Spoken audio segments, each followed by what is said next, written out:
ऐसी ही बेहतरीन कहानियाँ सुनने के लिए केपी नॉवल चैनल को लाइक, शेयर और सब्सक्राइब करें। आने वाली कहानियों के बारे में जानने के लिए हमारे टेलीग्राम से जुड़ें।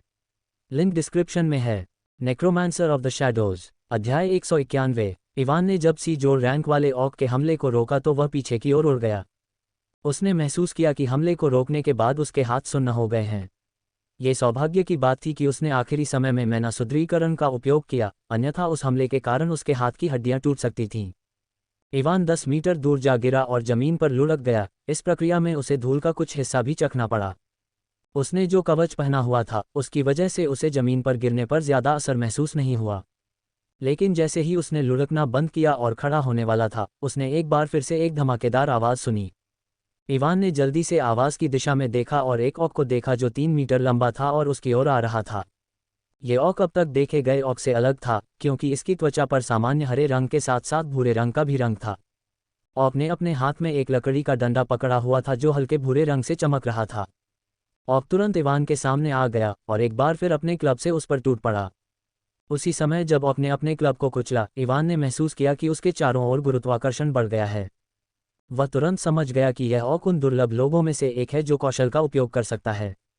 भले ही वह मैना सुदृढ़ीकरण का उपयोग कर रहा था, फिर भी उसे लगा कि वह ऑक के हमले का विरोध नहीं कर पाएगा। उसके पास अपनी ताकत को ठीक से इकट्ठा करने के लिए पर्याप्त समय नहीं था। साथ ही ऑक ने अपने हमले की शक्ति को बढ़ाने के लिए अपनी गति का उपयोग किया। इवान के पास सोचने का समय नहीं था, इसलिए उसने वही किया जो उसे उस समय सबसे अच्छा लगा। निकट आ रहे खतरे को महसूस करते हुए इवान ने अवचेतन रूप से अपने मैना सुदृढ़ीकरण की 100% शक्ति का उपयोग किया और अपनी तलवार को लकड़ी के क्लब पर मार दिया। तलवार क्लब से टकराई और वह दृश्य जहां इवान ने कल्पना की थी कि उसकी तलवार आसानी से लकड़ी के क्लब को काट देगी, घटित नहीं हुआ। जब उसकी तलवार लकड़ी के डंडे से टकराई तो उसने महसूस किया कि उसके शरीर में एक शक्तिशाली बल संचारित हो रहा है और वह प्रभाव के कारण पीछे की ओर खिसक गया। प्रहार के बल ने हवा में शॉकवेव भेजी, जिससे जमीन कांपने लगी और आसपास की चट्टानें हिंसक रूप से हिलने लगीं। ऑक को भी पीछे धकेला गया, लेकिन उसे कोई नुकसान नहीं हुआ। जब उसे पीछे धकेला गया तो इवान ने मैना सुदृढ़ीकरण का उपयोग करना बंद कर दिया, क्योंकि वह पहले से ही मैना सुदृढ़ीकरण का 100% उपयोग करने के दर्द को महसूस कर सकता था। लेकिन उसे उस दर्द की परवाह करने का कोई समय नहीं था जो वह महसूस कर रहा था, क्योंकि वह सदमे में था। वह पहले से ही जानता था कि ऑक की शारीरिक शक्ति बहुत अधिक है, क्योंकि वे कौशल का उपयोग नहीं कर सकते हैं। लेकिन फिर भी अब जब उसका सामना सी जोर रैंक के ऑक से हुआ तो उसे आखिरकार एहसास हुआ कि उसने अभी भी उन्हें कम आंका है। मैना सुदृढ़ीकरण की 100% शक्ति का उपयोग करने के बाद भी उसकी शारीरिक शक्ति इस सी जोर रैंक के ऑक से कम थी। बेशक यह संभव था कि यह ऑक विशेष हो, क्योंकि यह कौशल का उपयोग भी कर सकता है, लेकिन यह अभी भी उसके लिए काफ़ी चौंकाने वाला है। और उस लकड़ी के क्लब में क्या गड़बड़ है? यह मेरी तलवार से टकराने के बाद भी पूरी तरह से क्षतिग्रस्त नहीं है, इवान ने सोचा और मदद नहीं कर सका, लेकिन उस लकड़ी के क्लब को दूसरी बार देखा। इवान अभी भी सोच रहा था जब ऑक ने जोर से दहाड़ लगाए और अपने क्लब को जोर से जमीन पर पटक दिया। एक जोरदार विस्फोट हुआ, जमीन उड़ गई और मलबा हर जगह उड़ गया और शॉकवेव इवान की ओर बढ़ गए। आने वाली शॉकवेव को देखकर इवान उछल पड़ा और उसी समय अपनी तलवार के चारों ओर हवा को इकट्ठा करने के लिए हवा के हेरफेर का इस्तेमाल किया। वह देख सकता है कि लड़ाई की आवाज़ सुनकर ऑक के दूसरे समूह भी उसकी दिशा में आ रहे थे। अगर उसने जल्दी ही इस ऑक का ध्यान नहीं रखा तो वह बड़ी मुसीबत में पड़ जाएगा। जब इवान कूदने के बाद हवा में था तो ऑक एक ही जगह पर खड़ा नहीं रहा और उसकी ओर बढ़ गया। जब इवान ने देखा कि ऑक उसकी ओर बढ़ रहा है तो उसने उसे रोकने के लिए बर्फ की जंजीरों का इस्तेमाल किया। 2 बर्फ की जंजीरें जमीन से निकलीं और ऑक के टखनों के चारों ओर लिपट गईं।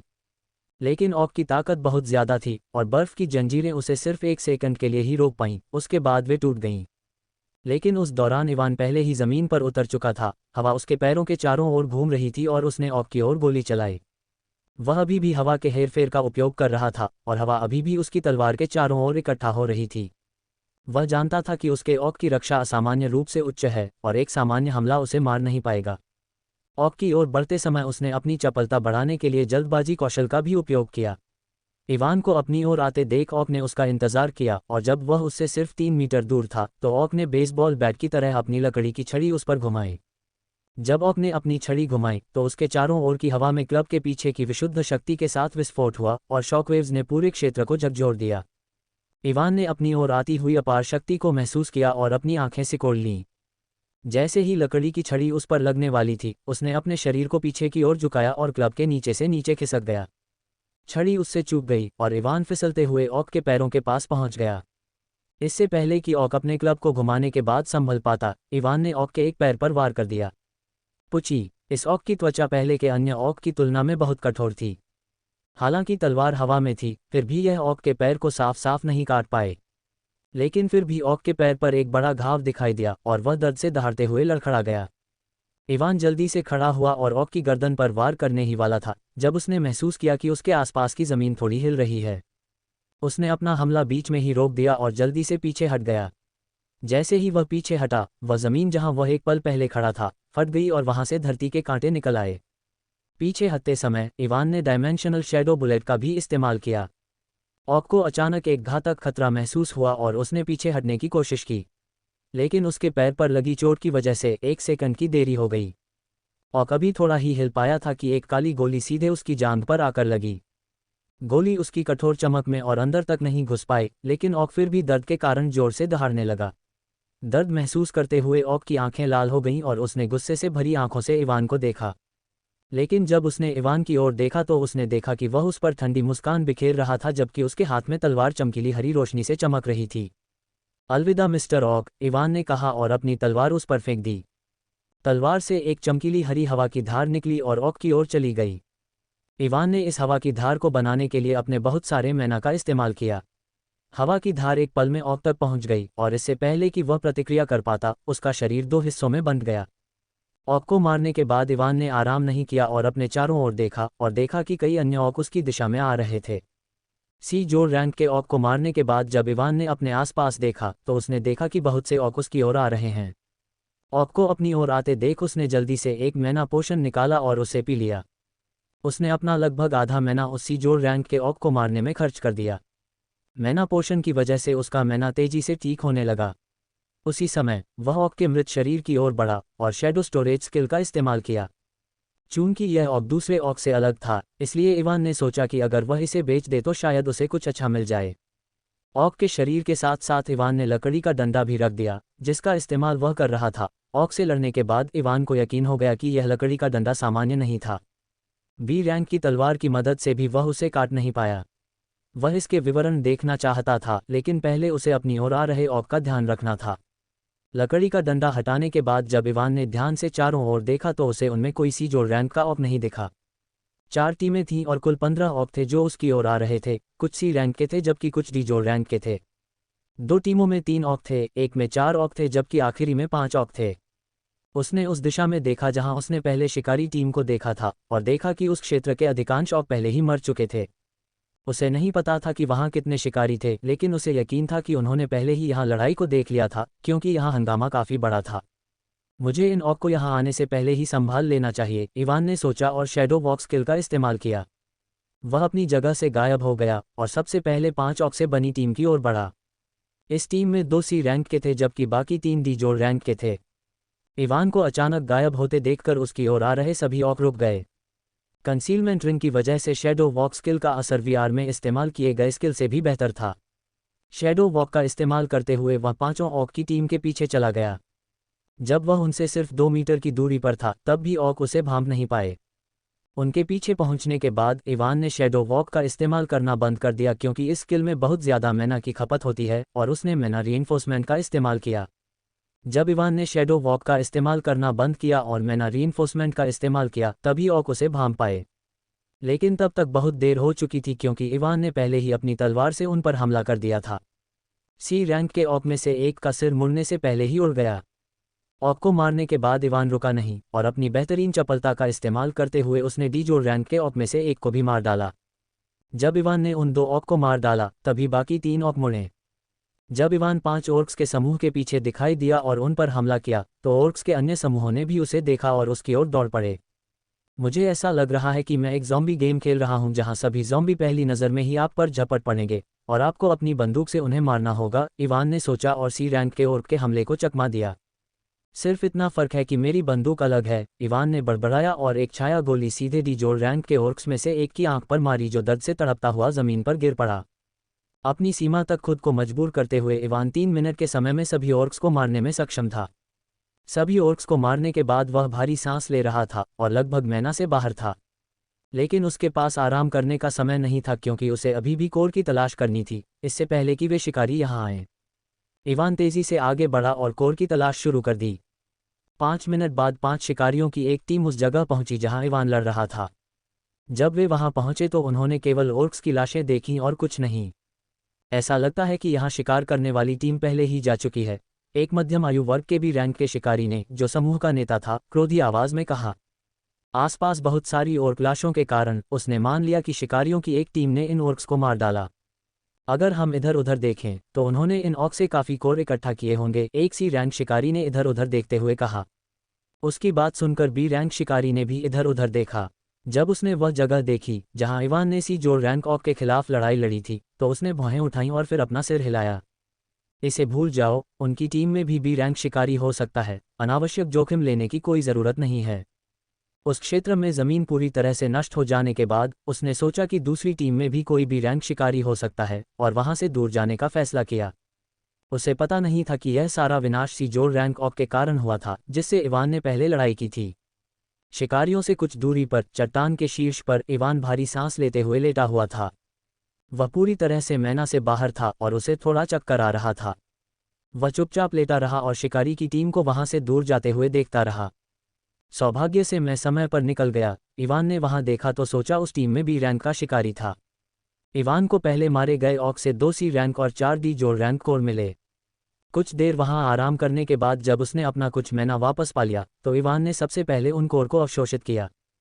सभी कोर को अवशोषित करने के बाद उसने संतुष्टि में अपना सिर हिलाया और चट्टान से नीचे उतर गया। चट्टान से नीचे आने के बाद इवान ने पहले यहां आई टीम से अलग दिशा चुनी और तेजी से आगे बढ़ा। एक तेज तलवार की रोशनी चमकी और एक सी जोर रैंक ऑक का सिर उड़ गया। इवान ने राहत की सांस ली क्योंकि उसने ऑक के शरीर को जमीन पर गिरते देखा। सी जो रैंक ऑक से निपटना वाकई मुश्किल है, इवान ने बड़बड़ाया और कोर की तलाश शुरू कर दी। ऑक डैन में प्रवेश किए हुए उसे 4 घंटे हो चुके थे। उस क्षेत्र को छोड़ने के बाद जहां उसने कौशल का उपयोग करने वाले सी जो रैंक ऑक के साथ लड़ाई की थी, वह ऑक डैन में और भी गहराई तक आगे बढ़ना जारी रखता है। इस दौरान उसका सामना कई ऐसे ऑक से हुआ जो सी और सी जो रैंक के थे। उसने कुछ ऐसे ऑक भी देखे जो बी रैंक के थे। ये कहने की ज़रूरत नहीं है कि उन्हें देखने के बाद उसने दिशा बदल ली और उनसे उलझने की हिम्मत नहीं की। उसका सामना कुछ शिकारियों से भी हुआ लेकिन सौभाग्य से किसी ने उससे लड़ाई करने की कोशिश नहीं की। ये देखने के बाद कि वह सिर्फ डी जोर रैंक का नौसिखिया था, कुछ लोगों ने उसे वहां से चले जाने की सलाह भी दी क्योंकि वह सी और सी जोर रैंक के ऑक का क्षेत्र था। चूंकि वह गहराई में जा रहा था इसलिए जोखिम बढ़ना स्वाभाविक था। वह शिकारियों की एक टीम से भी मिला जो अपने एक घायल साथी को वापस ला रहे थे जो गंभीर रूप से घायल था। जब इवान को ऑक के शरीर में सी जोर रैंक का कोर मिला तो उसने कहा, एक मिल गया। पानी से कोर को धोने के बाद इवान ने उसे अपने मुंह में डाल लिया। कोर ऊर्जा में बदल गया और उसके सम्राट कोर द्वारा अवशोषित कर लिया गया। कुछ और मैं आगे बढ़ने में सक्षम हो जाऊंगा, इवान ने कोर ऊर्जा को पूरी तरह से अवशोषित करने के बाद खुद से कहा। ऊर्जा को अवशोषित करने के बाद वह और अधिक ओर्क्स की तलाश में आगे बढ़ा। 5 मिनट के बाद वह एक छोटी सी चट्टान पर पहुंचा जो 15 मीटर ऊंची थी। बर्फ की जंजीर का उपयोग करके इवान आसानी से चट्टान पर चढ़ गया और उसके शीर्ष पर पहुंच गया। जब वह शीर्ष पर पहुंचा और चट्टान के पीछे क्या है ये देखा तो उसका शरीर एक पल के लिए अकड़ गया और वह जल्दी से वहां छिपने की कोशिश करते हुए लेट गया। लेटने के बाद उसने चुपके से चट्टान से देखा और राहत की सांस ली जब उसने देखा कि किसी ने उसे नहीं देखा। उसके सामने एक बड़ा खुला क्षेत्र और कुछ ओर्क्स के समूह थे। ऑक के सभी समूह एक दूसरे से काफी दूर थे और प्रत्येक समूह में कम से कम 7 ऑक थे। इवान ने जल्दी से छिपने की कोशिश की क्योंकि इन ऑक का स्तर बहुत ऊंचा था। प्रत्येक समूह में कम से कम 2 बी रैंक के ऑक थे। ये सभी ऑक बिना किसी प्रतिबंध के अपनी आभा छोड़ रहे थे जैसे कि यह उनका क्षेत्र है। ध्यान से देखने पर उसने कुछ शिकारी भी देखे जो दूर से ऑक के खिलाफ लड़ रहे थे। लड़ाई उससे लगभग 4 या 5 किलोमीटर दूर हो रही थी, यही वजह है कि उसे नहीं पता कि शिकारियों की कितनी टीमें थीं। अगर मैं वापस जाकर बाहरी क्षेत्र में भी देखूं तो मुझे नहीं लगता कि मैं बी रैंक से नीचे के और ऑक ढूंढ पाऊंगा, इवान ने गहराई से सोचते हुए कहा। 4 घंटे हो चुके थे और उसे पता था कि ज्यादातर कम रैंक के ऑक पहले ही शिकारियों द्वारा मारे जा चुके थे। अब कम रैंक के ऑक को खोजना बहुत मुश्किल है। अगर वह यहाँ से चला जाए और बाहरी क्षेत्र में देखे तो उसे निम्न स्तर के ऑक मिलने की संभावना बहुत कम थी। क्या मुझे अब यहाँ से चले जाना चाहिए? इवान ने गंभीरता से सोचा। हालांकि उसे अभी भी सी रैंक तक पहुंचने के लिए कुछ कोर की आवश्यकता है, लेकिन उसे यकीन था कि वह 1 या 2 दिनों में जंगल में उन्हें इकट्ठा कर लेगा। लेकिन अगर वह यहाँ से कोर इकट्ठा करना चाहता है तो उसे बी रैंक के ऑक का सामना करना पड़ेगा, क्योंकि अधिकांश निम्न रैंक के ऑक पहले ही मर चुके थे। मुझे नहीं लगता कि मैं बी रैंक के ऑक का सामना कर पाऊंगा। मेरे लिए उस ऑक को मारना पहले से ही मुश्किल था जो कौशल का उपयोग कर सकता था, और यह निश्चित रूप से बी रैंक के ऑक से कमज़ोर था। इवान ने सोचा और यहाँ से जाने का फैसला किया। वह अपनी ताकत को अच्छी तरह से जानता था। वह जानता था कि व्यावहारिक परीक्षा में जो हुआ था, अगर वह बी रैंक के ऑक के खिलाफ लड़ने की कोशिश करेगा तो उसे बुरी तरह से हराया जाएगा। दहाड़ दहाड़। जैसे ही इवान जाने वाला था, पहाड़ के भीतर से दो शक्तिशाली दहाड़ें गूंज उठीं। उन दहाड़ों को सुनते ही इवान के दिमाग में हलचल मच गई और उसने गंभीर चेहरे के साथ उस दिशा में देखा। ए रैंक ऑक्स, इवान ने उन दहाड़ों को सुनने के बाद खुद से कहा। उसे यकीन था कि उसने अभी जो दहाड़ें सुनी वे ए रैंक ऑक्स की थीं। सिर्फ दहाड़ की शक्ति से वह महसूस कर सकता था कि वे दो ऑक्स किसी भी बी रैंक ऑक्स से कहीं ज्यादा शक्तिशाली थे। वे ऑक्स आखिरकार बाहर आ गए, इवान ने खुद से कहा, लेकिन उसे उन ऑक्स की परवाह नहीं थी, क्योंकि उन ऑक्स की देखभाल करना हारून और दूसरों की जिम्मेदारी थी। उसने ऑक्स के सबसे नज़दीकी समूह को देखा जो उससे 100 मीटर दूर था और निराशा में आहें भरता रहा। उस समूह में 7 ऑक्स थे। 2 बी रैंक के थे जबकि अन्य 5 सी जोड़ रैंक के थे। उसे पता था कि वह अपनी मौजूदा ताकत के साथ उनके साथ खिलवाड़ नहीं कर सकता। वह मुड़ने और जाने ही वाला था कि उसके दिमाग में एक साहसिक विचार आया। वह लगभग 1 मिनट तक चट्टान पर लेटा रहा और सोचता रहा कि क्या उसे अभी अभी मिले विचार को आजमाना चाहिए या नहीं। ठीक है, भले ही यह काम न करे, मुझे उनसे दूर भागने में सक्षम होना चाहिए, क्योंकि छाया चलने का प्रभाव छुपाने वाली अंगूठी से बढ़ जाता है। इवान ने आखिरकार अपना मन बना लिया और एक गंभीर चेहरे के साथ ऑक्स के समूह को देखा। बी रैंक ऑक्स को देखकर उसका मुंह फड़कने से नहीं बच सका। गंभीरता से, मैं किसी दिन अपनी लापरवाही के कारण मर जाऊंगा। इवान ने खुद को एक आखिरी बार कोसा और चट्टान से नीचे उतरना शुरू कर दिया और बी रैंक ऑक्स की ओर बढ़ गया। इवान ऑक्स के समूह को सचेत किए बिना चट्टान से नीचे उतर आया। उसका दिल जोर जोर से धड़क रहा था और उसकी पीठ ठंडे पसीने से भीग रही थी। उन बी रैंक के ऑर्क्स की शक्तिशाली आभा को महसूस करते हुए वह सोचने से खुद को रोक नहीं पाया कि क्या उसकी मानसिक स्थिति पहले से ही उन पर हमला करने के बारे में सोचने के लिए है। या तो हेवन जाओ या घर जाओ। इवान ने घबराहट के कारण गलत वाक्य सोचा और तुरंत अपना सिर हिला दिया। मेरा मतलब है या तो बड़ा हो जाओ या घर जाओ। एक गहरी सांस लेते हुए उसने शैडो वॉक का इस्तेमाल किया और ऑर्क्स के समूह की ओर बढ़ गया। मुझे उम्मीद है कि सभी प्रभाव दांव पर लग जाएंगे और बी रैंक के ऑर्क्स मुझे महसूस नहीं कर पाएंगे, इवान ने सोचा और अपनी छुपाने वाली अंगूठी के पूर्ण अदृश्यता कौशल को सक्रिय कर दिया। छुपाने की अंगूठी बी रैंक अंधेरे और छाया पत्थरों से बनी एक अंगूठी। इसका पहनने वाले पर छुपाने का निष्क्रिय प्रभाव होता है। अंगूठी पहनने के बाद आप बी रैंक से नीचे के किसी भी व्यक्ति से अपनी उपस्थिति छिपा सकते हैं। अंधेरे और छाया प्रकार के कौशल की शक्ति को एक छोटे से अंतर से बढ़ाएं। दिन में एक बार आप रिंग के साथ जुड़े कौशल पूर्ण अदृश्यता का उपयोग कर सकते हैं। पूर्ण अदृश्यता कौशल को सक्रिय करने के बाद बी रैंक से नीचे कोई भी आपको 1 मिनट तक नहीं देख पाएगा। उम्मीद है कि पूर्ण अदृश्यता का प्रभाव उसके शैडो वॉक और छुपाने वाली अंगूठी के निष्क्रिय प्रभाव के साथ साथ बढ़ेगा। इवान ऑक्स के समूह की ओर बढ़ गया। चलते समय उसने अपनी तलवार के चारों ओर हवा को इकट्ठा करने के लिए हवा के हेरफेर का भी इस्तेमाल किया ताकि इसकी तीक्ष्णता और भी बढ़ जाए। वह एक बी रैंक ऑक्स के पास गया, जबकि वह एक ही समय में अविश्वसनीय रूप से तनावग्रस्त और उत्साहित महसूस कर रहा था। तनावग्रस्त इसलिए क्योंकि अगर वे उसे महसूस करते हैं तो उसे अपनी जान बचाने के लिए कुत्ते की तरह भागना होगा, और उत्साहित इसलिए क्योंकि अगर यह काम करता है तो वह ऑक्स के इस समूह को मार सकेगा। जल्द ही वह बी रैंक ऑक्स से सिर्फ 5 मीटर दूर था, लेकिन वह उसकी उपस्थिति को महसूस नहीं कर पा रहा था। चूंकि ऑक ने उसे तब भी नहीं देखा था जब वह सिर्फ 5 मीटर दूर था, इसलिए इवान ने गति धीमी नहीं की क्योंकि यह उस पर हमला करने का सबसे अच्छा मौका था। उसने जल्दबाजी का कौशल इस्तेमाल किया और एक पल में 5 मीटर की दूरी तय कर ली। ऑक के पीछे पहुंचकर उसने शैडो वॉक का इस्तेमाल करना बंद कर दिया, लेकिन वह अभी भी अदृश्य था क्योंकि कंसीलर रिंग की पूरी अदृश्यता कौशल के कारण। 5 सी जोड़ रैंक के ऑक उसे तब भी नहीं पहचान पाए जब उसने शैडो वॉक का इस्तेमाल करना बंद कर दिया, लेकिन समूह के 2 बी रैंक के ऑक अलग थे। जैसे ही इवान ने शैडो वॉक का इस्तेमाल करना बंद किया, उन दोनों को उसकी मौजूदगी का एहसास हो गया। लेकिन बी रैंक के ऑक के लिए जिसे इवान ने अपना लक्ष्य चुना था, बहुत देर हो चुकी थी। उसने हवा के तेज झोंके को क्षैतिज रूप से काट दिया जो ऑक की गर्दन पर तेज हवा में ढका हुआ था। खतरे को भांपते हुए ऑक ने दूर जाने की कोशिश की, लेकिन चूंकि इवान उसके ठीक पीछे था इसलिए वह हमले को चकमा नहीं दे पाया। तलवार की धार ऑक की गर्दन से टकराए और लाल खून बहने लगा, लेकिन हवा के झोंके की मदद से भी इवान ऑक का सिर नहीं काट पाया।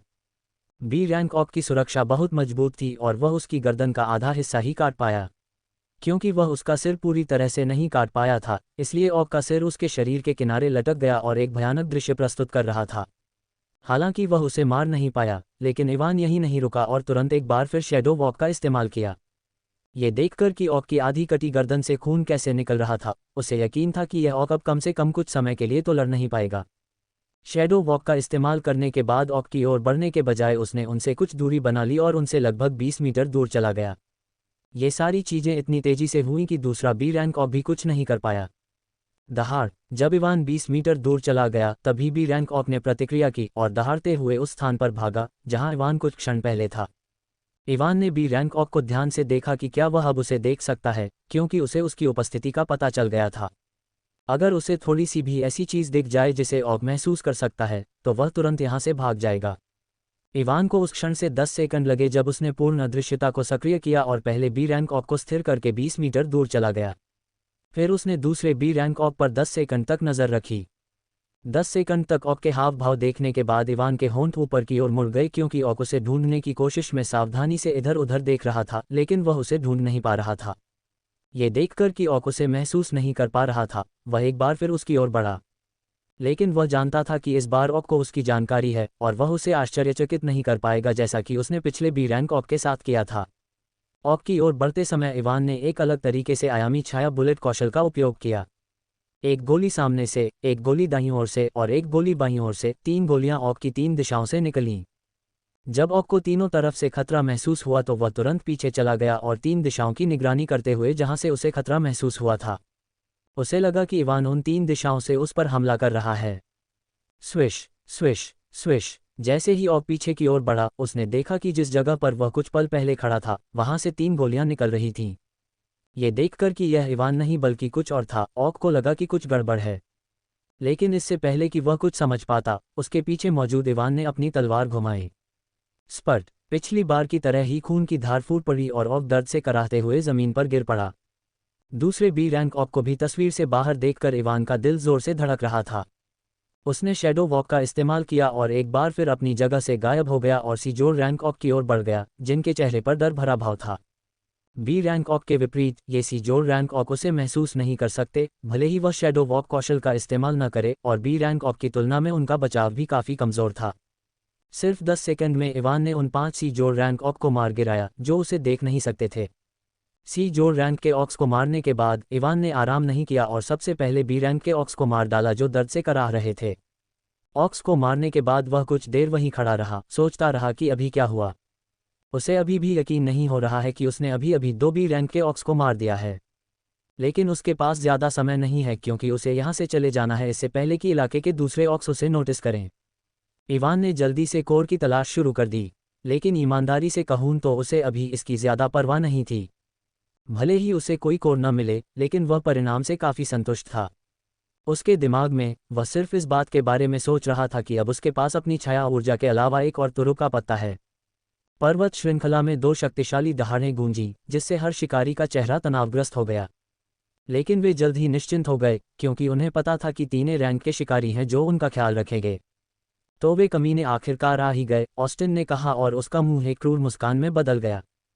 चलो, जैसा हमने पहले चर्चा की थी वैसा ही करते हैं, आरोन ने कहा, और वह और ऑस्टिन उस दिशा में उड़ गए जहां से उन्होंने दहाड़ें सुनी थीं। लेयला उसी जगह पर रुकी और उनके वापस आने का इंतजार करने लगी। उनकी योजना बहुत सरल थी। ऑक राक्षस होते हैं जिन्हें लड़ना पसंद होता है, इसलिए आरोन और ऑस्टिन दोनों ही ए रैंक के ऑक पर हमला करके उन्हें उकसाएंगे। उकसाए जाने के कारण वे ऑक निश्चित रूप से उन्हें मारने की कोशिश करेंगे। लेकिन उन्हें उकसाने के बाद उनका लक्ष्य उनके खिलाफ लड़ना नहीं था, बल्कि उन्हें उस जगह पर ले जाना था जहां उन्होंने गठन स्थापित किया था। जब वे ऑक को बाहर निकालेंगे तो वहां प्रतीक्षा कर रही लेयला गठन को सक्रिय कर देगी। गठन को सक्रिय करने के बाद उनके लिए ऑक्स की देखभाल करना अधिक आसान हो जाएगा। भले ही यह एक सरल योजना थी, लेकिन उन्हें विश्वास था कि ऑक्स की लड़ाकू प्रकृति के कारण ये काम करेगी। क्योंकि वे उड़ रहे थे, इसलिए आरोन और ऑस्टिन चट्टानों और अन्य बाधाओं से परेशान नहीं थे, और जल्द ही उन्होंने 2 रैंक ऑक्स की आभा को देखा। मैं उस ऑक को लुभाऊंगा जो प्रकाश तत्व का उपयोग कर सकता है, आप दूसरे का ख्याल रखें, ऑस्टिन ने अपने भाले को अपने हाथ में कसकर पकड़ते हुए कहा। ठीक है, सावधान रहें, आरोन ने अपना सिर हिलाया और उसका खंडन नहीं किया। जल्द ही वे उस स्थान पर पहुंच गए जहां से वे 2 रैंक ऑक्स की आभा को महसूस कर सकते थे। जब वे वहां पहुंचे तो उन्होंने देखा कि दो ऑक्स एक दूसरे से कुछ दूरी पर खड़े थे और एक साथ उनकी दिशा में देख रहे थे। जब उन्होंने देखा कि ऑक्स उन्हें देख रहे थे तो वे आश्चर्यचकित नहीं हुए, क्योंकि उन्होंने यहां आते समय अपनी आभा को नहीं छिपाया था। दो ऑक में से एक 2 मीटर बड़ा था जबकि दूसरा 3.5 मीटर बड़ा था। 3.5 मीटर बड़ा ऑक दूसरे सामान्य ऑक जैसा ही दिखता है। इसमें कुछ भी अलग नहीं था सिवाय इसके कि यह सामान्य ऑक से बड़ा था और इसका शरीर ताकत के मामले में उनसे कई गुना बड़ा था। लेकिन 2 मीटर बड़ा ऑक बिल्कुल अलग था। हरे रंग की त्वचा के बजाय इसकी त्वचा हल्के बैंगनी रंग की थी और इसके गंजे सिर के बीच से 15 सेंटीमीटर बड़ा गहरा बैंगनी सींग निकल रहा था। बैंगनी सींग के चारों ओर कभी कभी रोशनी टिमटिमा रही थी, जिससे देखने वालों को खतरनाक एहसास हो रहा था। ऑस्टिन ने बैंगनी ऑक पर अपना भला तानते हुए कहा, ऐसा लगता है कि हमें ये खोजने की ज़रूरत नहीं है कि रोशनी का इस्तेमाल कौन कर सकता है। लड़ते समय कोई बेवकूफ़ी करने की कोशिश मत करो और जब ये तुम्हारा पीछा करना शुरू करे तो इसे सीधे फॉर्मेशन की ओर ले जाओ। आरोन ने ऑस्टिन को सख्त आवाज़ में याद दिलाया और उससे दूर चला गया। क्या बकवास है, ऑस्टिन ने बड़बड़ाते हुए कहा जब उसके भाले की नोक पर एक छोटा काला गोला बनना शुरू हुआ। ओए परपी, चलो खेलते हैं, ऑस्टिन चिल्लाया जब काला गोला 5 सेंटीमीटर बड़ा था और उसने उसे बैंगनी ऑक की ओर फेंका। वूश! काला गोला बिजली की गति से आगे बढ़ा, ध्वनि अवरोध को तोड़ते हुए। ये तुरंत बैंगनी ऑक के सामने आ गया जो अभी भी उसी स्थान पर खड़ा था। क्रैकल! जैसे ही काला गोला उस पर हमला करने वाला था, उसके चारों ओर बैंगनी बिजली चमकने लगी और एक थंडर शील्ड बन गई। काला गोला थंडर शील्ड से टकराया लेकिन कोई विस्फोट या ऐसा कुछ नहीं हुआ। थंडर शील्ड से टकराने के बाद गोला एक पल में काले धुएं के बादल में फैल गया और ऑक के चारों ओर 50 मीटर क्षेत्र को कवर कर लिया। सिजल! काले धुएं से ढकी जमीन के जंग लगने पर सिजल की आवाज़ गूंजने लगी। उस क्षेत्र में चट्टान के पत्थर टूटने लगे क्योंकि उनमें बड़ी दरारें पड़ गई थीं। ऑस्टिन ने काले बादल को ध्यान से देखा और साथ ही अपने एक कौशल, विचार त्वरण, को भी सक्रिय किया। जैसा कि इसके नाम से पता चलता है, ये कौशल उसकी सावधानियों और सोचने की गति को बढ़ाता है। विचार त्वरण का उपयोग करने के बाद वह काले धुएं के बीच कुछ बैंगनी प्रकाश टिमटिमाता हुआ देख सकता है।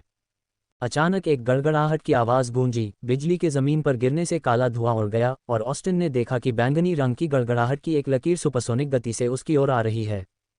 फुक! ऑस्टिन ने शाप दिया और जल्दी से एक तरफ हट गया, मुश्किल से हमले को चकमा देते हुए।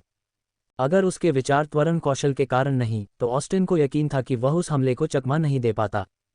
ऑस्टिन का माथा ठंडे पसीने से भीगा हुआ था जब उसने उस गड़गड़ाहट की लकीर को देखा जो उससे 50 मीटर दूर रुक गई और एक ऑक की आकृति में बदल गई। क्या ये मादरचोद रेलगन के बारे में जानता है? ऑस्टिन ने हैरान होकर सोचा कि यह ऑक उसकी ओर कैसे आया। क्रैकल! जब ऑक उससे 50 मीटर दूर रुका तो उसके माथे पर सींग जल उठा और उसमें से बहुत ज्यादा गड़गड़ाहट निकली जो उसके पूरे शरीर को ढक रही थी। ऑस्टिन ने अपनी आंखें खोलकर देखा कि ऑक के चारों ओर की गड़गड़ाहट कवच का रूप लेते हुए आगे बढ़ने लगी। जल्द ही ऑक का पूरा शरीर वज्र कवच से ढक गया जो उसे एक प्रभावशाली रूप देता है। कवच के दिखने के बाद ऑक की आभा और भी मजबूत हो गई। ये कमीना निश्चित रूप से सामान्य नहीं है, ऑस्टिन ने बड़बड़ाया और 2 हरे पंख जो जहरीला धुआं छोड़ रहे थे उसकी पीठ के पीछे दिखाई दिए। वूश! जैसे ही पंख उसकी पीठ के पीछे दिखाई दिए, ऑस्टिन पलट गया और जहरीले धुएं के बादल को पीछे छोड़ते हुए गठन की दिशा में उड़ने लगा। मैं इसे गठन की ओर ले जा रहा हूं क्योंकि एरॉन ने मुझे पहले ही कुछ न करने के लिए कहा था, या मैं निश्चित रूप से कुछ समय के लिए इसके साथ खेलता। ऑस्टिन ने अपने माथे से ठंडा पसीना पोंछते हुए सोचा। वह निश्चित रूप से इसलिए भाग नहीं रहा है क्योंकि वह ऑक से भयभीत था और उससे डर गया था। अचानक ऑस्टिन ने बिजली की आवाज़ सुनी और जब उसने पीछे देखा तो उसका दिल लगभग उसकी छाती से बाहर निकल आया। ऑस्टिन ने पीछे देखा जब उसने गड़गड़ाहट की आवाज़ सुनी। अपने कौशल विचार त्वरण को सक्रिय करके उसने धीमी गति से देखा क्योंकि वज्र से बने 4 पंखों के 2 जोड़े ऑक की पीठ पर भौतिक रूप ले रहे थे। ऑस्टिन को उड़ते हुए देखने पर उसके भयानक चेहरे पर एक दुष्ट मुस्कान थी। ऑक ने बिजली के पंख फड़फड़ाए। बूम! ध्वनि अवरोध तुरंत टूट गया और एक गोली की तरह ऑक ऑस्टिन की ओर बढ़ गया। अपने विचार त्वरण कौशल को सक्रिय करने के बावजूद उसने मुश्किल से ऑक को हिलते हुए देखा। इससे पहले कि वह उसकी पीठ के ठीक पीछे दिखाई दिया, उसे अपनी मुट्ठी से मुक्का मारा। उनके चारों ओर 2 मीटर का क्षेत्र लपेटा हुआ और मुड़ा हुआ था क्योंकि ऑक के मुक्के के पीछे की ताकत ऐसी थी कि ऐसा लग रहा था कि यह एक पहाड़ को भी चकनाचूर कर सकता है। फुक! ऑस्टिन की आंखें मुक्के के पीछे की शक्ति को महसूस करते हुए चौड़ी हो गईं। मुट्ठी ऑस्टिन की पीठ से टकराए, मुट्ठी का बल उसके शरीर में घुस गया और गड़गड़ाहट ने उसे अंदर से तबाह कर दिया क्योंकि उसका शरीर खूनी धुंध में फट गया। जैसे ही ऑस्टिन का शरीर खूनी धुंध में फटा, ऑक का चेहरा बदल गया और उसने पीछे हटने की कोशिश की, लेकिन इससे पहले कि वह आगे बढ़ पाता, खूनी धुंध उसके पूरे शरीर को ढकते हुए उसकी ओर बढ़ गई। ऑक से 50 मीटर दूर ऑस्टिन अपने चेहरे पर मौत की तरह पीलापन लिए दिखाई दिया।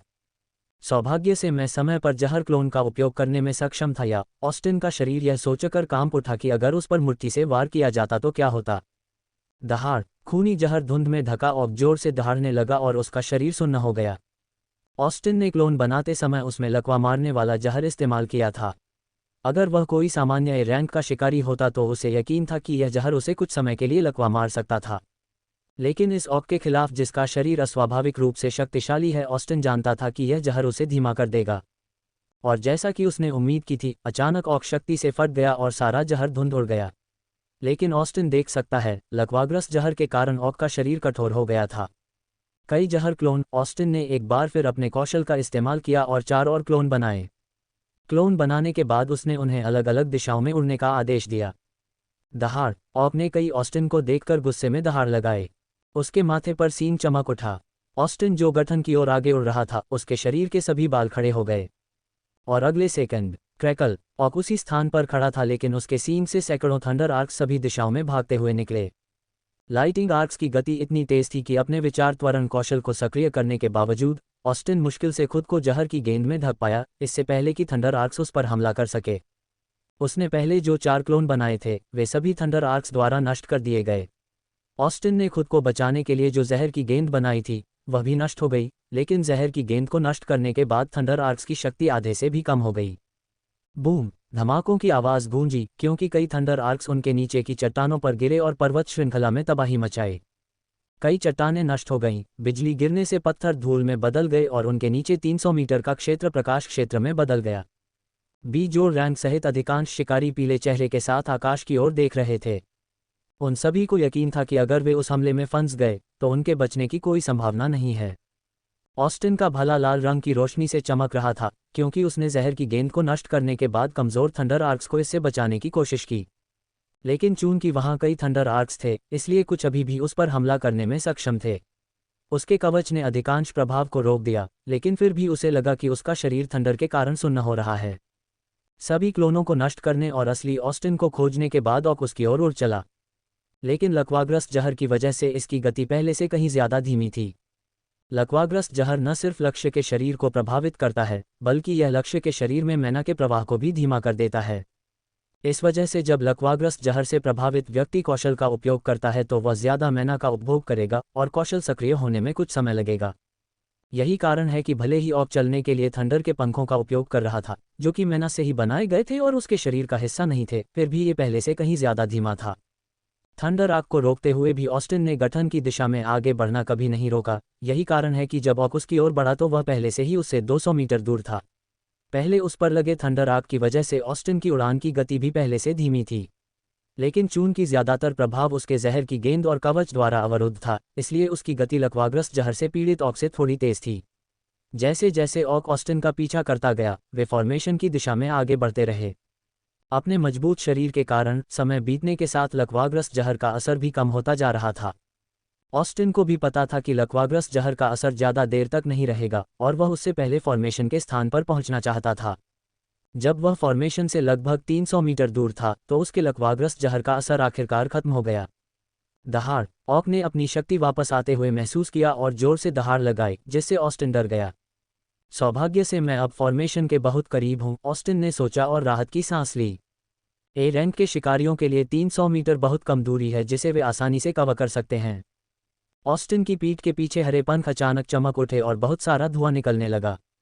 अगले ही पल जब उसने एक बार फिर अपने पंख फड़फड़ाए तो वह गोली की तरह आगे की ओर उछला। लकवा मारने वाले जहर का असर खत्म होने के कारण ऑक के चारों ओर पूरी ताकत से गरजने लगा और वह बिजली की गति से आगे की ओर भी बढ़ा। ऑक अपने पंख फड़फड़ाते हुए ऑस्टिन के सामने पहुंचा और बेरहमी से मुस्कुराया। उसके शरीर के चारों ओर बिजली चमक रही थी और वह हमला करने के लिए तैयार था। लेकिन इस बार जब ऑक उसके सामने आया तो डरने के बजाय ऑस्टिन भी मुस्कुराया और अपनी उंगलियां चटकाईं। जैसे ये किसी तरह का आदेश था, ऑस्टिन के उंगलियां चटकाने के साथ ही 300 मीटर के क्षेत्र को कवर करने वाला एक विशाल गठन चमक उठा और एक बेलनाकार आकार का अवरोध आसमान में उठ गया जिसने उन दोनों को अंदर से घेर लिया। ऑक जो ऑस्टिन पर हमला करने के लिए तैयार था, अचानक लगा कि उसकी शक्ति किसी चीज से कम हो गई है और उसने अपनी रोशनी पर नियंत्रण खो दिया।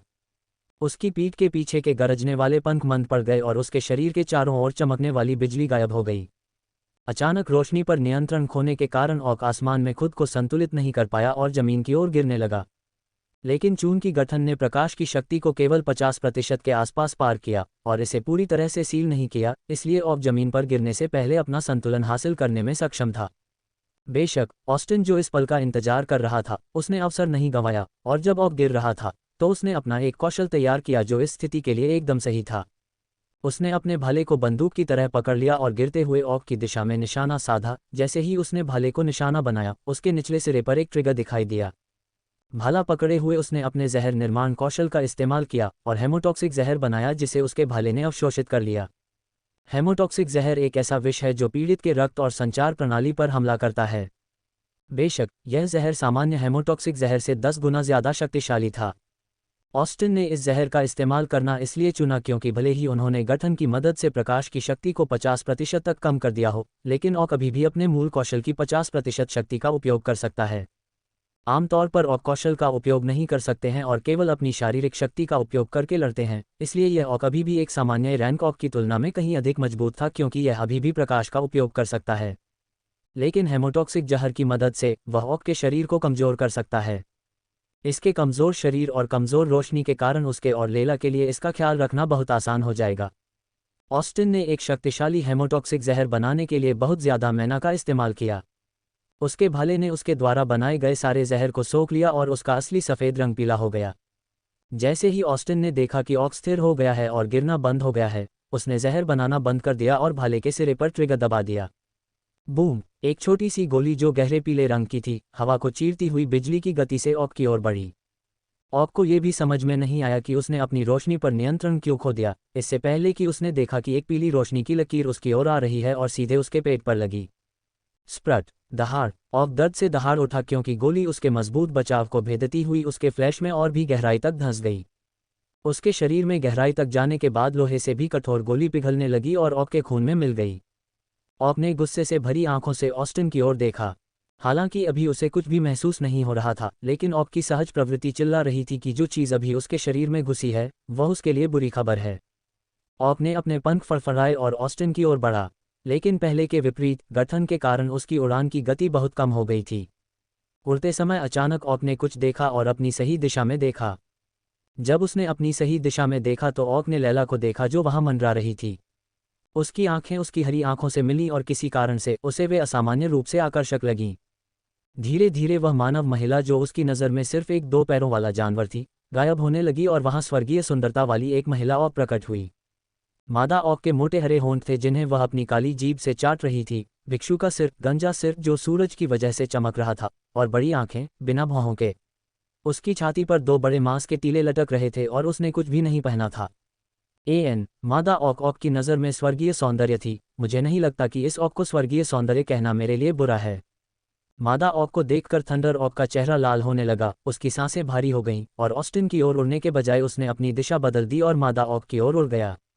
ऑस्टिन ने ऑक को देखा जो गर्मी में कुत्ते की तरह लग रहा था और उसका मुंह फड़कने से नहीं बच सका। उसने लैला की दिशा में देखा जिसकी हरी आंखें चमक रही थीं और वह कांप उठा। वह अपनी मतिभ्रम भरी आंखों का उपयोग करके उस ऑक को किस तरह का दृश्य दिखा रही है। हालांकि ऑक की हालत देखकर वह अनुमान लगा सकता था कि ऑक किस तरह की चीज़ देख रहा था, फिर भी वह सोचने से खुद को रोक नहीं पाया। लेकिन उसने जल्द ही अपना संयम वापस पा लिया और जल्दी से ऑक के पीछे भागा। उसे पता था कि यह उसके लिए हमला करने का सबसे अच्छा समय था क्योंकि लैला ऑक पर कब्जा कर रही थी। जैसे ही उसने अपने सबसे मजबूत जहर, भ्रष्टाचार के जहर को अपने सफ़ेद भाले पर लगाया, वह काला हो गया। वह लैला की ओर बढ़ रहे ऑक के पीछे पहुंचा और अपने भाले से उस पर वार किया। खतरे को महसूस करने के कारण अचानक ऑक की आंखें सामान्य हो गईं और वह ऑस्टिन के हमले को रोकने के लिए घूम गया। उसने भाले को रोकने के लिए एक वज्र ढाल बनाई, लेकिन चून की बिजली की शक्ति 50% कम हो गई थी और उसने जल्दी में ढाल बनाई थी, इसलिए ऑस्टिन के भाले के छूते ही वह टूट गई। वज्र ढाल टूट गई और ऑस्टिन के भाले ने ऑक की छाती पर वार किया। तीखे भाले ने उसकी रक्षा को भेद दिया और भ्रष्टाचार के जहर ने उसके आंतरिक अंगों को नष्ट करना शुरू कर दिया। दहाड़! ऑक दर्द से दहाड़ने लगा और अपनी रोशनी पर नियंत्रण खो बैठा। रोशनी पर नियंत्रण खोने के कारण वह आसमान से नीचे गिरने लगा, लेकिन किसी तरह वह जमीन पर गिरने से पहले खुद को फिर से संतुलित करने में सक्षम हो गया। जैसे ही वह गिरना बंद हुआ, ऑक ने एक बार फिर महसूस किया कि उसका दिमाग धुंधला हो रहा है और वह ध्यान खो बैठा। लेला ने फिर से अपनी भ्रम की आंखों का इस्तेमाल किया, जबकि ऑस्टिन उसके सामने प्रकट हुआ और उसका पैर उसके चेहरे पर चाबुक की तरह लगा। लात की वजह से ऑक जमीन की ओर उड़ गया। ऑक जमीन पर गिर गया, जिससे एक बड़ा गड्ढा बन गया और खून की खांसी होने लगी। ऑक ने खड़े होने की कोशिश की, लेकिन अचानक उसे लगा कि उसकी दृष्टि धुंधली हो रही है। ऑस्टिन ने देखा कि ऑक की आंखों से खून निकलने लगा। जल्द ही उसके कान, नाक और मुंह से भी खून बहने लगा। ये देखकर ऑस्टिन मुस्कुराया। हेमोटॉक्सिक जहर आखिरकार काम कर रहा है, ऑस्टिन ने कहा और ऑक को देखना जारी रखा, जो खड़े होने के लिए संघर्ष कर रहा था। ऑक की आभा तेजी से कमजोर हो रही थी। जहर की वजह से उसके आंतरिक अंग नष्ट हो रहे थे। यह अच्छा है कि सब हमारी योजना के अनुसार हुआ। लायल उड़ते हुए उसकी ओर आया और ऑक को देखते हुए कहा, ये कमीना वास्तव में जितना मैंने सोचा था उससे ज्यादा शक्तिशाली था। ऑस्टिन ने सच में कहा कि उसे याद है कि यहाँ पहुंचने से पहले वह कैसे अपनी जान बचाने के लिए भाग रहा था। दहाड़! अचानक खड़े होने के लिए संघर्ष कर रहा ऑक जोर से दहाड़ने लगा और अपनी रक्तलाल आंखों से ऑस्टिन और लेयला को देखा, जबकि उसके माथे पर सींग चमक रहा था। उन रक्तलाल आंखों को देखकर ऑस्टिन और लेयला को अपनी रीढ़ की हड्डी में ठंडक महसूस हुई। गड़गड़ाहट! अचानक उन्होंने गड़गड़ाहट की आवाज़ सुनी और जल्दी से आसमान की ओर देखा। लेकिन जब उन्होंने आसमान की ओर देखा तो उनके चेहरे पर खौफ की झलक दिखाई दी, क्योंकि साफ आसमान अचानक गायब हो गया और आसमान पर काले गरजने वाले बादल छाने लगे। ऑक को अपने पूरे शरीर में जलन महसूस हो रही थी। हेमोटॉक्सिक जहर उसके आंतरिक अंगों को नष्ट कर रहा था। उसने जहर को मात देने की कोशिश की, लेकिन जहर बहुत तेज था और उसके शरीर को नष्ट करता रहा। उसकी आंखों, कानों, नाक और मुंह से खून बहने लगा। उसकी दृष्टि धुंधली हो रही थी और उसे अपनी चेतना को बनाए रखने में मुश्किल हो रही थी। उसने ऊपर देखा और देखा कि ऑस्टिन और लेयला आसमान से उसे नीचे देख रहे थे। उन्हें देखकर ऑक की आंखें घृणा के कारण लाल हो गईं। वे ही कारण थे कि वह इस दयनीय स्थिति में था। भले ही वह मुश्किल से अपनी चेतना को संभाल पा रहा था, फिर भी वह उनसे उसके साथ किए गए व्यवहार की सजा लेना चाहता था। अब तक वह अपने घर में सबसे ताकतवर था। वह शीर्ष पर था और अधिकांश समय जब वह अन्य ऑक के खिलाफ लड़ता था तो वह उन्हें आसानी से हरा देता था। अपनी पहले से ही जबरदस्त ताकत के कारण उसे उन्हें हराने के लिए अपनी पूरी शक्ति का उपयोग करने की भी आवश्यकता नहीं थी। केवल अपनी अप्राकृतिक शारीरिक शक्ति के साथ वह उन सभी ऑक को हराने में सक्षम था जिन्होंने उसे चुनौती दी थी। इसका एक कौशल है जिसका उसने कभी उपयोग नहीं किया। इसका कारण बहुत सरल था। वह कभी भी ऐसी स्थिति में नहीं आया जहां उसे इस कौशल का उपयोग करने की आवश्यकता हो। लेकिन वर्तमान स्थिति अलग है। वह जानता है कि अगर वह अपने सामने दो विरोधियों का ध्यान नहीं रखेगा तो वह जीवित नहीं रह पाएगा। भले ही उसका शरीर अंदर से नष्ट हो रहा था, लेकिन ऑक को यकीन था कि वह इससे नहीं मरेगा। जल्दी या बाद में उसका शरीर जहर को मात दे देगा और वह सामान्य हो जाएगा। तो उसके लिए खतरा सिर्फ दो इंसान थे जो उसके सामने थे। तो बिना किसी हिचकिचाहट के उसने वह हुनर इस्तेमाल किया जो उसने पहले कभी इस्तेमाल नहीं किया था। अनोखा हुनर, थंडर टेम्पेस्ट। आसमान में काले बादल छाने लगे और साफ आसमान अचानक काला हो गया। गड़गड़ाहट! पूरे पर्वत श्रृंखला में गड़गड़ाहट की आवाज़ गूंज उठी, क्योंकि पर्वत श्रृंखला में मौजूद सभी लोग आवाज़ की दिशा में देखने लगे। जब उन्होंने आसमान की ओर देखा तो उन्होंने देखा कि पर्वत श्रृंखला के ऊपर गरजते बादल छा रहे हैं। कुछ ही सेकंड में ऑस्टिन और लायल के ऊपर आसमान का 5 किलोमीटर का क्षेत्र काले गरजते बादलों से ढक गया।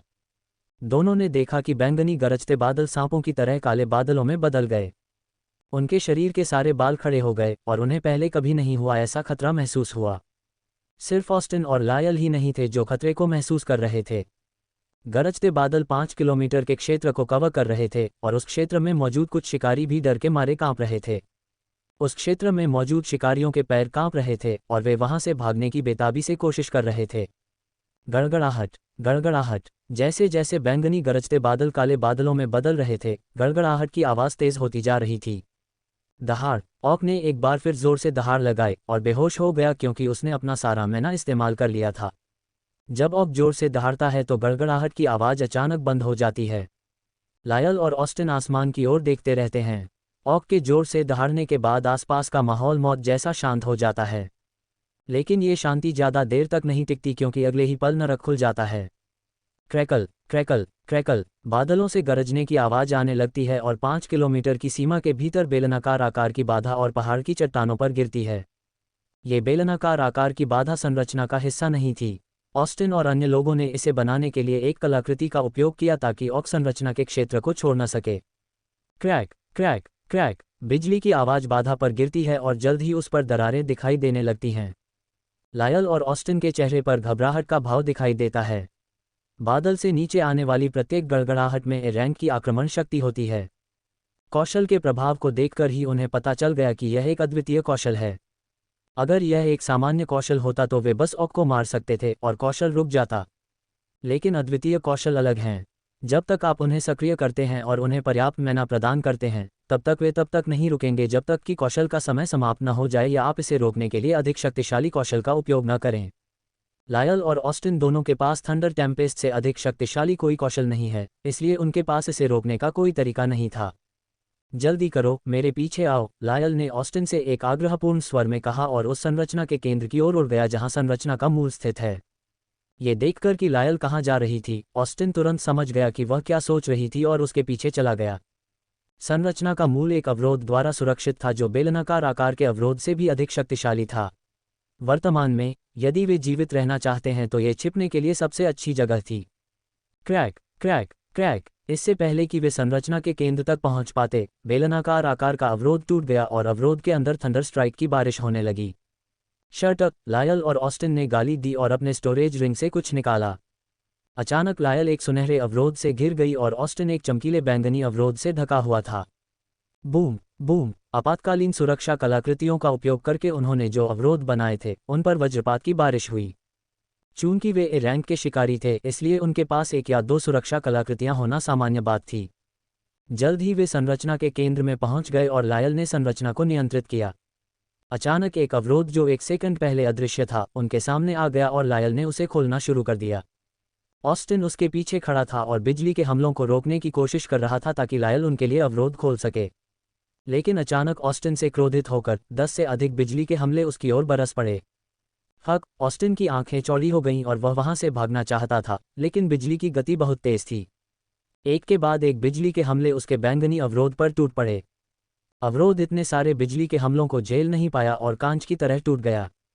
जैसे ही अवरोध टूटा, एक और बिजली का हमला उसकी ओर हुआ। उसने बिजली के हमले से बचने की कोशिश की, लेकिन एक कदम बहुत देर हो चुकी थी। बिजली का हमला उसके बाएं कंधे पर लगा और वह टूटी पतंग की तरह पीछे की ओर उड़ गया। वह उस अवरोध से टकराया जिसे लायल खोल रही थी, जिससे वह चौंक गई। उसने ऑस्टिन को देखा जो अवरोध से टकराया और ये देखकर डर गई कि उसका बायां कंधा पूरी तरह से गायब हो गया था और बिजली उसके खुले घाव पर हमला कर रही थी और खून बेकाबू होकर बह रहा था। लायल ने जब संरचना के मुख्य अवरोध को खोलने की कोशिश की तो उसके सुनहरे अवरोध पर बिजली की गड़गड़ाहट जारी रही। आगे उसके बगल में ऑस्टिन दर्द से कराह रहा था क्योंकि उसकी आंखों से आंसू बह रहे थे। उसका बायां कंधा पूरी तरह से गायब था और वहां से अनियंत्रित रूप से खून बह रहा था। अगर लायल ने उसे अपने सुनहरे अवरोध के अंदर नहीं घसीटा होता तो वह बारिश की गड़गड़ाहट के कारण बहुत पहले ही मर चुका होता। Crack crack. लायल के खूबसूरत चेहरे पर ठंडा पसीना दिखाई देने लगा जब उसने अपने सुनहरे अवरोध की चटकने की आवाज़ सुनी। पहले ही खोल दो, लायल चिल्लाए और आखिरकार मुख्य अवरोध खुल गया। Crack crack. जैसे ही मुख्य अवरोध खुला, उसकी और ऑस्टिन की रक्षा करने वाला सुनहरा अवरोध टूट गया। जब अवरोध खुला तो वह एक सेकंड के लिए भी नहीं रुकी और ऑस्टिन को अपने मन का उपयोग करके घसीटते हुए अवरोध के अंदर कूद गई। ऑस्टिन कचरे की तरह घसीटे जाने के कारण दयनीय रूप से रोया और उसके शरीर पर घाव और भी बदतर हो गया। लायल ने रोते हुए ऑस्टिन पर कोई ध्यान नहीं दिया और अंदर घुसने के बाद तुरंत बैरियर को बंद कर दिया। जैसे ही बैरियर बंद हुआ, एक वज्रचाप उस पर टूट पड़ा।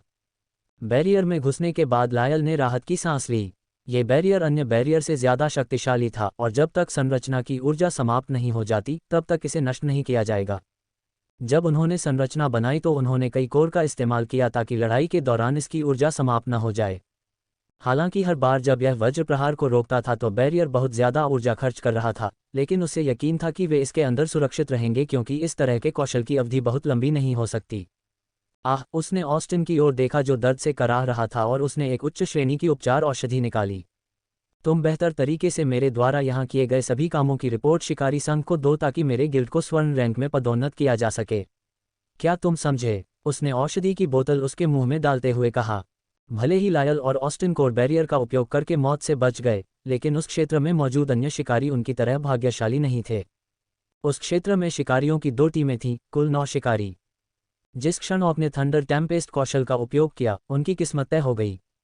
उन्होंने वहां से भागने की कोशिश की, लेकिन जब आसमान से गरज के साथ बारिश हुई तो उनके पास बचने का कोई मौका नहीं था। बार बार गरज के चाप से टकराने के बाद उनके शरीर राख में बदल गए। यहाँ तक कि एक भी जोड़ रैंक का शिकारी भी था, लेकिन वह भी अपने सभी कौशल का उपयोग करके केवल पहले 3 सेकंड तक ही जीवित रह पाया, इससे पहले कि वह कई गरज के प्रहारों के कारण राख में बदल जाए। इवान उस जगह से थोड़ी दूरी पर था जो गरज के बादलों से ढकी हुई थी। उसने अपनी चमकती आंखों से देखा कि कैसे गरज के प्रहारों ने उनके रास्ते में आने वाली हर चीज को नष्ट कर दिया। पहाड़ नष्ट हो गए और जमीन बिजली के क्षेत्र में बदल गई। ये पहली बार था जब उसने ए रैंक के किसी शिकारी का पूर्ण शक्ति वाला हमला देखा।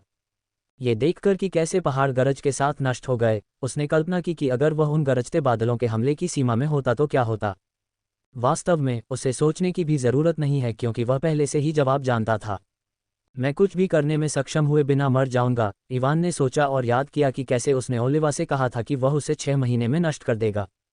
क्या मैंने अपनी कब्र अपने हाथों से खो दी है? इवान मदद नहीं कर सकता, लेकिन ये याद करते हुए कि ओलिवा एक जोड़ रैंक की शिकारी है जो ए रैंक वाले से भी अधिक शक्तिशाली है। लेकिन यह विचार उसके दिमाग में आते ही गायब हो गया और उसके चेहरे पर एक मुस्कान आ गई। यह इस तरह से बेहतर है, इवान ने सोचा और वहां से जाने के लिए मुड़ गया। बस इतना ही फर्क था कि राक्षसों का शिकार करने के लिए जंगल में जाने के बजाय वह एक वाविले शहर वापस जा रहा था। कौशल के सक्रिय होने के 40 सेकंड बाद गरजते बादल आखिरकार आसमान से गायब होने लगे। जब लायल ने ये देखा तो उसके चेहरे पर राहत दिखाई दी।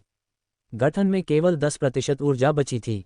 अगर यह हुनर ज्यादा समय तक चलता तो यह उनके लिए परेशानी का सबब बन जाता। ऑस्टिन के घाव से भी उच्च श्रेणी के हीलिंग पोशन की वजह से खून बहना बंद हो गया, लेकिन अब उसका पूरा बायां कंधा गायब था। लेकिन इस तरह की चोट को ठीक किया जा सकता है। उसे बस हीलिंग हुनर वाले उच्च श्रेणी के शिकारी से पूछने की जरूरत है और वह अपना खोया हुआ कंधा वापस पा सकेगा। जब गरजते बादल गायब हो गए तो लेयल ने बैरियर को निष्क्रिय कर दिया और उससे बाहर आ गई। ऑस्टिन वहीं बैठा रहा क्योंकि वह पूरी तरह से ठीक नहीं हुआ था। ऑक ने अपना हुनर इस्तेमाल करने के बाद पहले ही बेहोशी की हालत में था। लेयल अपने चेहरे पर ठंडी नज़र के साथ उसकी ओर गई। ऑक की कमज़ोर आभा को महसूस करते हुए उसे यकीन था कि मैना के साथ साथ इस ऑक ने हुनर की शक्ति बढ़ाने के लिए पूरक के रूप में अपनी कुछ जीवन शक्ति का भी इस्तेमाल किया है। यह उन्हें मारने के लिए पूरी तरह से दृढ़ था और कोर बैरियर की सुरक्षा के बिना यह सफल हो सकता था। लेयल अपनी स्टोरेज रिंग से तलवार निकालते हुए ऑक के पास आए। चेहरे पर बिना किसी झिझक के उसने एक ही वार में बेहोश हो चुके ऑक को मार गिराया। ऑक को मारने के बाद उसने उसे अपनी स्टोरेज रिंग में रख दिया और ऑस्टिन को देखा जो पीला चेहरा लिए बैठा था। मैं जाकर देखूंगी कि आरोन कैसा है, लायल ने उससे कहा और वहां से उड़ गई। 15 मिनट बाद वह आरोन के साथ वापस आए। वह भी थोड़ा घायल था लेकिन गंभीर नहीं था। लायल की मदद से उसने ए रैंक वाले ऑक को आसानी से मार गिराया। जब आरोन ने ऑस्टिन को देखा तो उसने राहत की सांस ली कि वह अभी भी जीवित है। जब उसने पहले उन गरजते बादलों को देखा तो उसे डर लगा कि लायल और ऑस्टिन बच नहीं पाएंगे। मेरे सभी योगदानों को मत भूलना, मुझे उम्मीद है कि मुझे जल्द ही मेरे गिल्ड के गोल्ड रैंक में पदोन्नत होने की खबर मिलेगी, लायल ने आरोन से कहा जो ऑस्टिन की मदद कर रहा था। चिंता मत करो, मैं अपनी पूरी कोशिश करूंगी।